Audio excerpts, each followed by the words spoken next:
جامعہ کے ایک پیغام کو، اور آج میں کہتا ہوں یہ صرف جامعہ کا پیغام نہیں، یہ آج دنیا کا پیغام ہے، اس کو ہم اپنے ذہن میں رکھیں، وہ ہے راہ اعتدال۔ اعتدال جب ہم یہ لفظ بولتے ہیں تو بہت سارے لوگوں کو میں نے دیکھا، پایا، سنا، ان کو غلط فہمی ہو گئی۔ اعتدال کا یہ مطلب نہیں ہے کہ آپ دین کے اصول، دین کے اساسیات، دین کے مسلمات میں کوئی کمپرومائز کریں۔ کمپرومائز دین کی چیزوں میں کرنے کی مجھے، آپ کو، کسی کو کوئی اجازت نہیں دی جا سکتی۔ دین اللہ کی طرف سے نازل ہوا، اللہ ہی کی طرف سے مکمل کیا گیا۔ میں اور آپ اس بات کے پابند ہیں کہ اس کو ایز اٹ از نافذ کریں، اور مجھے یا آپ کو یا کسی کو یہ حق نہیں پہنچتا کہ دین میں کوئی کمی بیشی کرے۔ عملاً قرآن و سنت کی بالادستی کو تسلیم کرتے ہوئے دین کا جو مزاج ہے اسے ہم اپنے سامنے رکھیں۔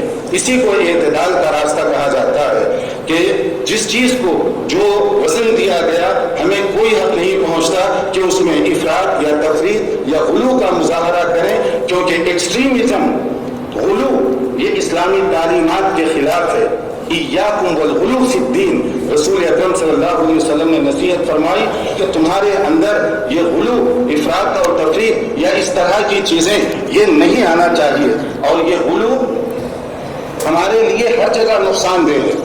اور اس کی نقصان کی، اگر آپ کی عرب ممالک پر اس وقت جو یلغار چل رہی ہے، چاہے وہ سیریا میں ہو، چاہے جارڈن میں ہو، چاہے عراق میں ہو، چاہے شام اور فلسطین میں ہو، اس کے پیچھے جو چند بڑے بڑے اسباب ہیں ان میں سے ایک یہ انتہا پسندی بھی ہے۔ اسی لیے یہ صرف جامعہ دارالسلام کی صدا نہیں ہے، بلکہ یہ صدا اگر میں بطور ثبوت کے دینا چاہوں، یہ اس وقت بین الاقوامی صدا ہے۔ وہ اس لیے انٹرنیشنل صدا ہے کہ 3 مہینے پہلے رابطہ عالم اسلامی مکہ مکرمہ میں ایک کانفرنس منعقد ہوئی، اور اس کانفرنس کا مرکزی عنوان یہی تھا کہ انتہا پسندی کو کیسے ختم کیا جا سکتا ہے۔ یعنی وہی جامعہ کا جو پیغام ہے، وہی پیغام رابطہ عالم اسلامی نے بڑے پیمانے پر دینے کی کوشش کی، اور اس سلسلے میں جو مقالات پیش کیے گئے، دنیا کے مایہ ناز علماء جمع ہوئے، اور انہوں نے جو رجحان پیش کیا وہ وہی رجحان ہے جس کی یہاں پر ابھی وضاحت کی گئی۔ اور اسی طرح سے انگلینڈ میں جب یہ پیچھے بہت کچھ گڑبڑ ہوئی اور وہاں ایکسٹریمزم کے بہت سے جذبات لوگوں کے اندر پیدا ہوئے، تو وہاں ایک بہت ہائی سطح کی ایک کمیٹی بنائی گئی، how to prevent extremism from the مساجد، کہ مساجد سے ایکسٹریمزم کو، انتہا پسندی کے رجحانات کو کیسے ختم کیا جا سکتا ہے۔